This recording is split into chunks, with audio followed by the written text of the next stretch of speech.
जय हिंद दोस्तों।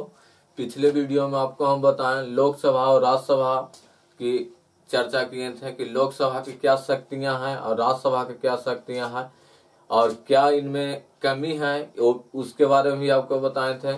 80 में आपको बताए थे राज्यसभा और 81 में बताए थे लोकसभा। अब इसके बाद आता है अनुच्छेद 82।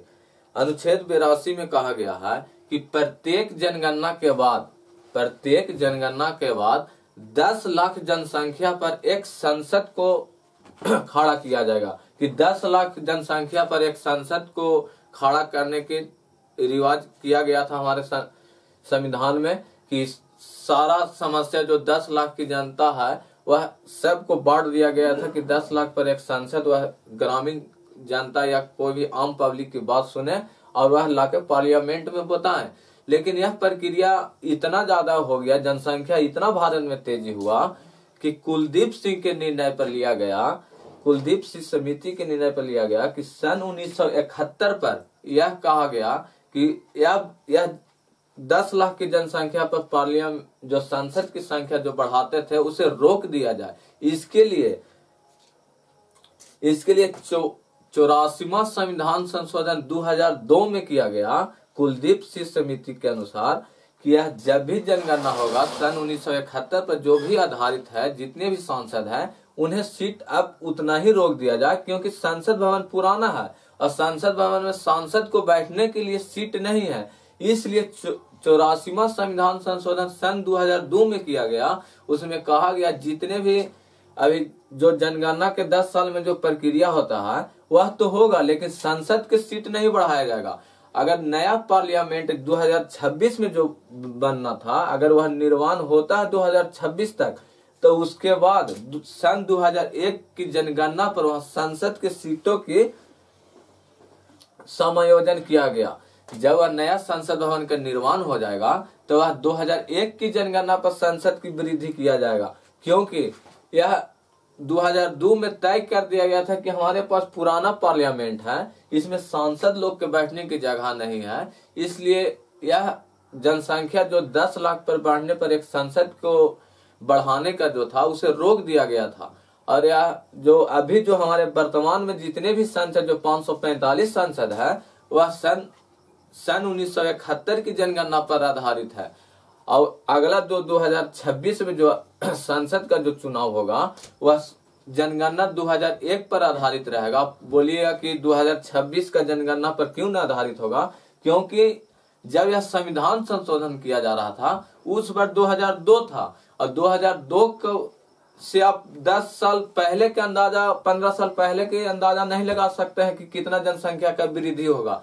इसलिए उस समय तुरंत का जनगणना 2001 पर ही आधारित किया गया, क्योंकि संशोधन 2002 में हुआ। इसके लिए निर्णय 2001 में जो जनगणना हुआ था उस पर आधारित रहकर संसदों के सीट बढ़ाया गया था।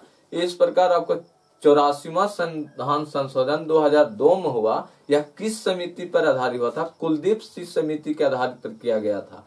इस प्रकार हमारे जो भी भारत में जितने भी सांसद हैं वह जनगणना किस जनगणना पर आधारित है? सन 1971 की जनगणना पर आधारित है।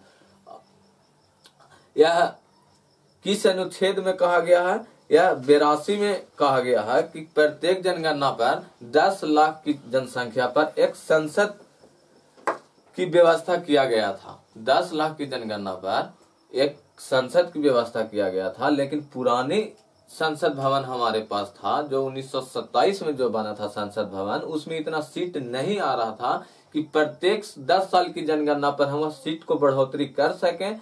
इसलिए संसद में दिक्कत होने लगा।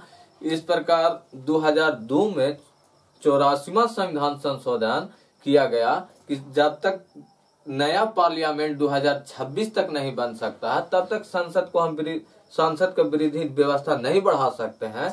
इसलिए कुलदीप सिंह समिति ने निर्णय लिया। अब अनुच्छेद 83 की बात करते हैं, वहां संसद की योग्यता की बात किया गया है। संसद की यानी अवधि कि लोकसभा का कितना अवधि होगा और राज्यसभा का कितना अवधि होगा, इसके बारे में अनुच्छेद 83 को लिखा गया। इसमें कहा गया कि लोकसभा तो अस्थायी सदन है, क्योंकि यह कभी विखंडित होता ही नहीं है, क्योंकि यह 1/3 कर 3 बार में 2-2 साल गैप कर इलेक्शन होता है।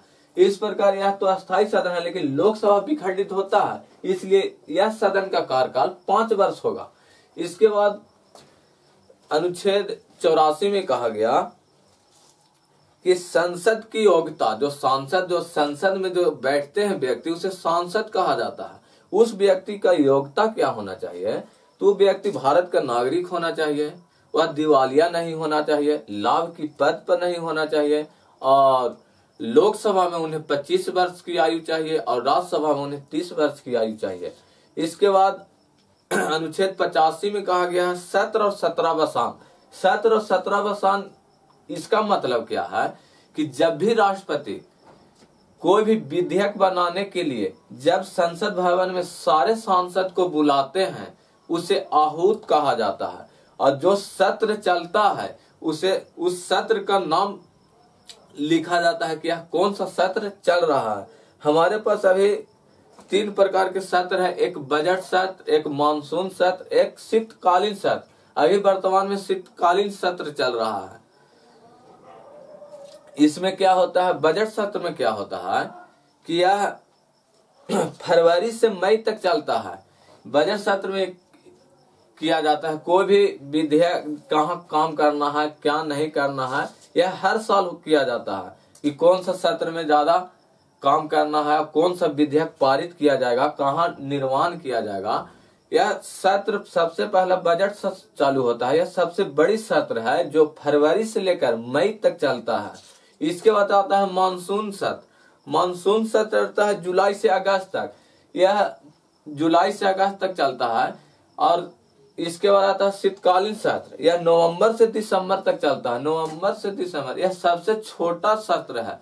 सत्र का मतलब होता है कि यह बहुत ही छोटा सत्र है। इसमें भी क्या डेवलप होगा, कौन सा विधेयक पारित होगा, यह हर साल में 3 सत्र होता है जिसे राष्ट्रपति बुलाते हैं। अब बुलाने को आहूत कहा जाता है। उसी को जब भी संसद को, भारत का पूरा संसद को बुलाया जाता है, पहला तो आपको बताएं बजट सत्र, वह फरवरी से मई तक होता है। तीसरा बताएं मानसून सत्र, यह जुलाई से अगस्त तक होता है। और शीतकालीन सत्र यह आपको बताएं नवंबर से दिसंबर तक होता है। इसमें जितना भी नियम बनता है, विधेयक बनना है, कौन सा कहाँ निर्माण होना है, ये सब सारा संसद जाके जनता की सारा समस्या को वहां जाकर संसद भवन में सुनाते हैं कि हम अपने क्षेत्र में गए थे, ऐसा समस्या है, भवन निर्माण चाहिए, चाहे पुल का निर्माण चाहिए। ये सब जाके सभी आम जनता लोग वहां जाते हैं, अपना सांसद से ये सब व्यवस्था मांगते हैं। और यह सारी जनता की बात सुनकर वह संसद भवन में जाकर अपनी बात को स्पष्ट करते हैं। इस प्रकार संसद को सत्र का 6-6 महीना गैप कर किया जाता है। यदि कोई भी सत्र 6 महीना का गैप नहीं हो सकता है। 6 महीना का गैप इसलिए कहा गया कि यदि सत्र चल रहा है तो ठीक है, इसमें देख भी लीजिएगा तो 6 महीना का गैप नहीं आएगा। इस प्रकार 6-6 महीना का गैप रखा गया है। यदि कोई स्थिति में सत्र नहीं चल रहा है और वह नियम बनाना बहुत जरूरी है, उस समय राष्ट्रपति अध्यादेश लाते हैं। अध्यादेश अपने से, वह राष्ट्रपति अपने से कानून बनाते हैं। वह कानून का भी 6 माह या 6 सप्ताह ही रहता है। और यदि सत्र जब चालू होता है, अगर राष्ट्रपति द्वारा बनाया गया कानून अगर सांसद लोग को ठीक लगा कि नहीं, राष्ट्रपति को सोच अच्छा था, यह भारत में व्यवस्था होना चाहिए, तो यदि वह पारित कर देते हैं तब वह कानून बन जाएगा। यदि वह संसद लोग पारित नहीं करते हैं तो वह 6 महीना के अंदर, सत्र चालू होने के बाद यह पारित हुआ तो ठीक है, नहीं तो अन्यथा वह अपने आप समाप्त हो जाता है। सत्र सिर्फ जिसे अध्यादेश कहते हैं यह 6 माह या 6 सप्ताह में ही समाप्त हो जाता है। यदि जैसे किसान विधेयक जब आया था तो यह राष्ट्रपति अध्यादेश के रूप में लाए थे, लेकिन सांसद लोग इसे पारित कर दिए। जब यह पारित हो गया तब यह एक्ट बन गया, जिसके चलते दिल्ली में बहुत सारे किसान हंगामा भी किए थे। फिर इन्हें प्रधानमंत्री ने इसे वापस भी लौटा लिया था, इस पर लौटा लिया था। यदि सत्र में जब चालू सत्र है उस समय एक लोकसभा एक राज्यसभा में, लोकसभा का जो पदेन होता है वह राज्यसभा सभापति होता है और लोकसभा में अध्यक्ष होते हैं। अगर इन दोनों में हंगामा करता है तो विखंडित कर देते हैं। विखंडित का मतलब होता है 1-2 घंटा, 4 घंटा, 5 घंटा, 1 दिन, 4 दिन, 5 दिन, यह समाप्त नहीं करते हैं, लेकिन 4 दिन 5 दिन तक रोक देते हैं कि नहीं आप लोग बनवासी कर रहे हैं, आप लोग बढ़िया से निर्णय नहीं ले पा रहे हैं, आप लोग खाली हाला कर रहे हैं। इस प्रकार इन्हें के सभापति रोक देते हैं, उधर का अध्यक्ष रोक देता है। यदि सभी सांसद को अपने क्षेत्र में भेज देते हैं, उसे 17वसान कहते हैं। राष्ट्रपति कहते हैं कि आप लोग अपना कानून, अपना व्यवस्था जो बनाए से बनाए, आप लोग अब फिर अपने क्षेत्र में जाइए, वहां जनता की समस्या सुन के लाइए। और जैसे बजट सत्र में सारा आए सब लोग, उन लोग बजट सत्र में क्या नियम कानून बनाए, उसके बाद इन्हें अपने क्षेत्र में भेज दिया जाता है। क्षेत्र में जाके आम जनता की बात सुनेंगे, फिर वह मानसून सत्र में आएंगे। मानसून सत्र में जब आएंगे तो फिर वह बताएंगे ये सब प्रॉब्लम है, फिर वह भेजेंगे अपने क्षेत्र में जाएं, फिर शीतकालीन में आएंगे, शीतकालीन सत्र में फिर वह समस्या बताएंगे। जब वह राष्ट्रपति कहते हैं अपने क्षेत्र में जाइए तो उसी को 17वसान कहा जाता है। और आहूत का मतलब होता है जब राष्ट्रपति अपने सांसद को बुलाते हैं अपने संसद में, उसे आहूत कहते हैं। इसलिए भारत में अभी 3 सत्र चलते हैं। एक बजट सत्र, यह लंबी प्रक्रिया है, फरवरी से मई तक चलती है। एक मानसून सत्र, यह जुलाई से अगस्त तक चलता है। एक शीतकालीन सत्र, यह नवंबर से दिसंबर तक चलती है। सबसे बड़ी सत्र की बात करें तो यह बजट सत्र ही होता है, और सबसे छोटा शीतकालीन सत्र होता है। यह लगभग 15 या 18 नवंबर का चालू होता है, दिसंबर का लगता है 10 या 25 या 18 के सही समाप्त हो जाता है। सबसे छोटा सत्र में आता है। और सबसे बड़ा सत्र आपको बजट सत्र बताएं। और कुछ आपको विशेष बात बताएं कि यह सत्र जो भी जब भी बुलाया जाता है तो कोई ना कोई नियम कानून ही बनाने के लिए बुलाया जाता है।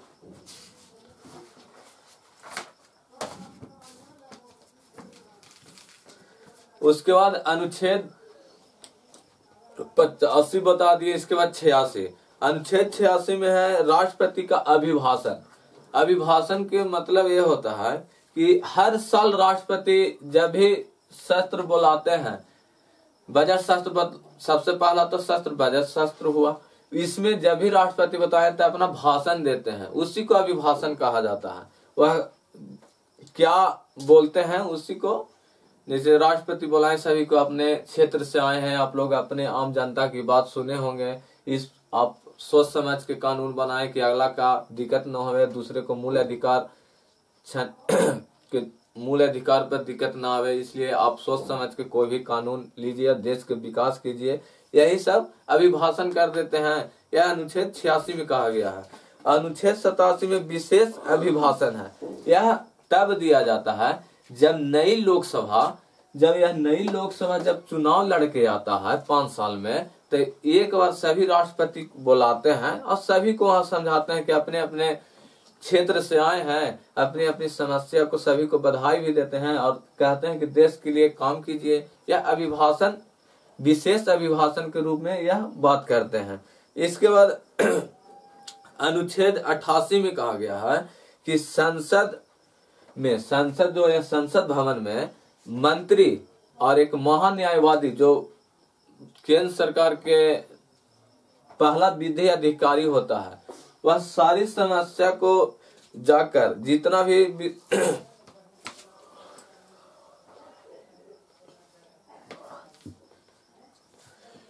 यह जो मंत्री, और जैसे मंत्री लोकसभा का है सदस्य कोई, यह राज्यसभा में भी जाके बोल सकता है। यदि राज्यसभा का कोई मंत्री लोकसभा में है तो यह लोकसभा में बोल सकता है। लेकिन एक आता है महान्यायवादी जो जिसका अनुच्छेद 76 में आपको बताया, यह भारत का प्रथम विधि अधिकारी होता है, जिसको अटॉर्नी जनरल कहा जाता है। यह भारत सरकार पर कोई भी व्यक्ति केस करेगा तो उसको तरफ से अटॉर्नी जनरल नहीं लड़ेगा। यह प्रसाद पर्यंत होता है, जैसे राष्ट्रपति के ऊपर होता है।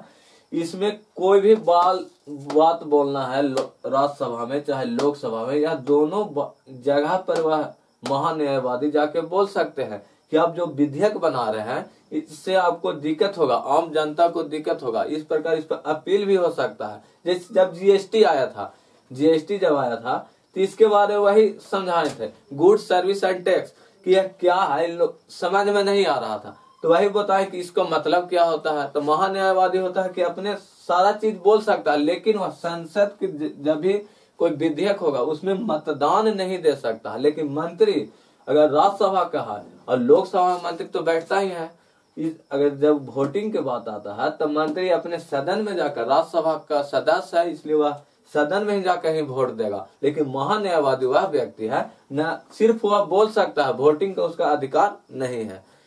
इसके बाद आपको अनुच्छेद 89 में बताते हैं। 89 में है राज्यसभा का सभापति और उप सभापति की चर्चा है।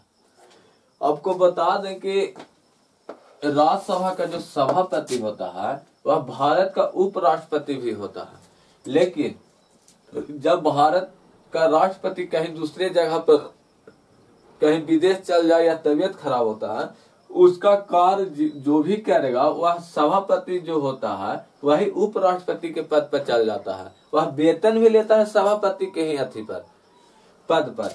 लेकिन जो उप सभापति होता है वह राज्यसभा का ही सदस्य होता है, राज्यसभा का ही सदस्य होता है। इन्हीं लोग सब चुनते हैं कि हमारा उप सभापति कौन होना चाहिए। यदि उप सभापति और सभापति दोनों ही संसद में नहीं है तो इसमें राष्ट्रपति के पास 5 विशिष्ट नेता, जिसे अच्छा जानकार हो, वह राष्ट्रपति 5 व्यक्ति को चुनते हैं, वह अस्थायी रूप से सभापति का कार्य करते हैं। इसके बाद जब भी सभापति के मतदान की बात होगा तो जब दोनों में वोटिंग बराबर होता है तो वह सभापति वोटिंग नहीं देता है, यह सर्वोसर्वा होता है। सभापति राज्यसभा का जो होता है वह सर्वोसर्वा, सर्वोसर्वा का मतलब है कि जो राष्ट्र सभापति कह दिया वह आपको मानना अनिवार्य है, नहीं तो आपको संसद से बाहर भी कर दिया जाएगा, जिसे सर्वोसर्वा कहा जाता है। यह अपना निर्णायक मत देते हैं। यदि कोई चीज पर बहसाबहसी हुआ कि यह विधेयक में हम ऐसे नहीं करेंगे, हम ऐसे करेंगे, तो इसमें सभापति कहेंगे ठीक है आप वोटिंग कीजिए। अगर वोटिंग दोनों में इक्वल या बराबर, इक्वल हो गया यानी बराबर, तो उस पर क्या होता है, उस पर फिर निर्णायक मत वह देते हैं, वह वोट नहीं देते हैं। निर्णायक मत चाहे इधर दें चाहे उधर दें, लेकिन वह निर्णायक मत ही देते हैं, वह मतदान नहीं करते हैं। इसी प्रकार अनुच्छेद 93 में लोकसभा का अध्यक्ष की बात कहा गया है। अनुच्छेद 93 में लोकसभा का अध्यक्ष और उपाध्यक्ष, अध्यक्ष और उपाध्यक्ष दोनों ही लोकसभा का ही सदस्य होता है। अभी लोकसभा का अध्यक्ष कौन है? ओम बिरला। ओम बिरला अभी लोकसभा का अध्यक्ष है।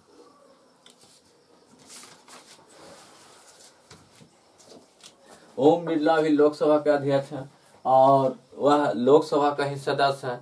और उपाध्यक्ष भी लोकसभा के ही होते हैं।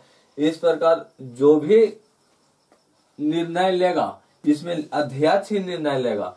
और जितने भी लोकसभा का जो सदस्य को और राज्यसभा का जो सदस्य है उन लोग को शपथ दिलाने के लिए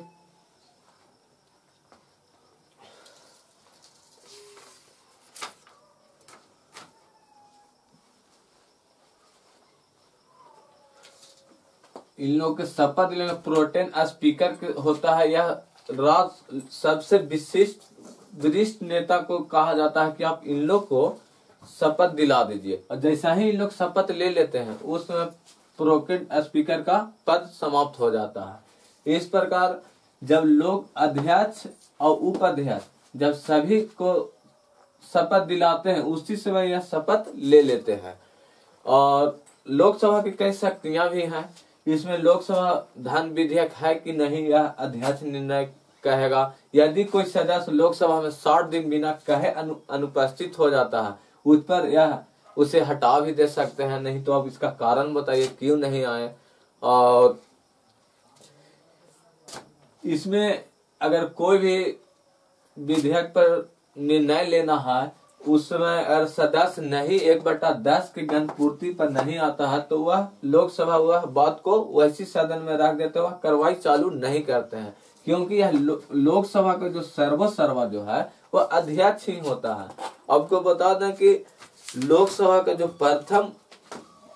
प्रथम अध्यक्ष बने थे श्री गणेश वासुदेव मावंकर बने थे। श्री गणेश वासुदेव मावंकर बने थे। और राज्यसभा का जो सभापति सर्वप्रथम बने थे वह सर्वपल्ली राधाकृष्णन जी बने थे। और सर्वपल्ली राधाकृष्णन जी बने थे। और इसके में सबसे प्रथम बताएं कौन? श्री गणेश वासुदेव मावंकर बने थे और इसमें सर्वपल्ली राधाकृष्णन सभापति बने थे। इसके बाद कोई भी लोकसभा में अगर कोई सदन चालू हो रहा है उस समय 1/10 से कम व्यक्ति लोग आए हैं तो उस समय यह चालू नहीं होगा सदन। और इसमें भी राज्यसभा में वही बात है, 1/10 अगर यह राज्यसभा का सांसद लोग नहीं आता है तो वह कार्रवाई चालू नहीं होता है, वहीं पर स्थगित कर दिया जाता है। उसके बाद अध्यक्ष का दंडात्मक शक्ति भी होता है। यदि कोई भी सदस्य अगर किसी चीज पर निर्णय लेना है कि यह विधेयक पारित होना चाहिए, उस पर वह उल्टी वोटिंग डाल दे कि नहीं, अध्यक्ष कह रहा है कि ये चीज होना चाहिए, वो कहेगा नहीं होना, तो उनको इतना शक्ति है कि उससे आप निलंबित भी कर सकते हैं, वह सदस्य रद्द भी कर सकते हैं। अब अनुच्छेद 98 में कहा गया है कि संसद का सचिवालय जो भी सचिवालय में जो भी निर्णय लिया जाता है, जैसे सचिवालय में अधिकारी लोग बैठते हैं, डीएम, एसपी, कलेक्टर, ये सब सचिवालय में ही बैठते हैं। इस प्रकार जो भी निर्णय होगा वह 98 में कहा गया है कि सचिवालय भी यह लोकसभा के अध्यक्ष के ही अंदर में है। और संसद के सचिवालय का चर्चा अनुच्छेद 98 में कहा गया है।